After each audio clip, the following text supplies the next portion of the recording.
thank my colleagues for their leadership and their presentation on this important issue, the national security of the United States.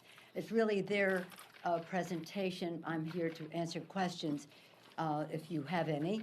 But I will say this, I didn't know until I heard from our colleague that the tweet of General Flynn today was scapegoat.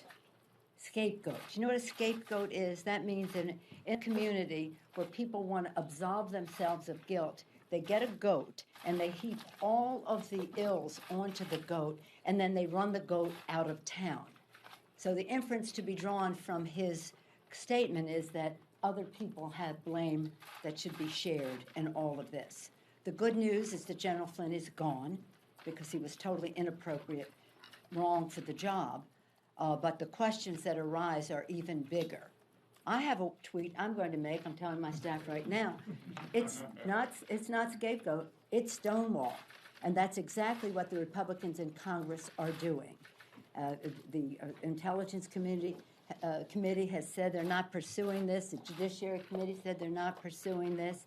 We don't know what's happening in the Senate. I'm just talking about the House. And again, Mr. Neal, whose importance in this meeting is that we need to see the truth of the President Trump's investments.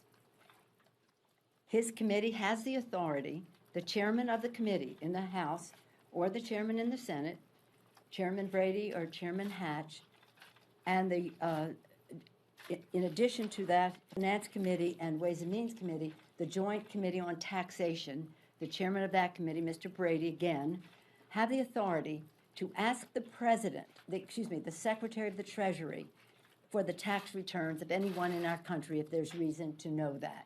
They can ask for the president's tax returns, and then by a vote of their committee, they can decide whether they should be released to the public.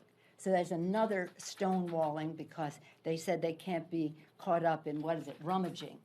This isn't rummaging. This is truth and consequences. The truth is the American people have a right to know the truth. We see the consequences that can be dangerous to our national security.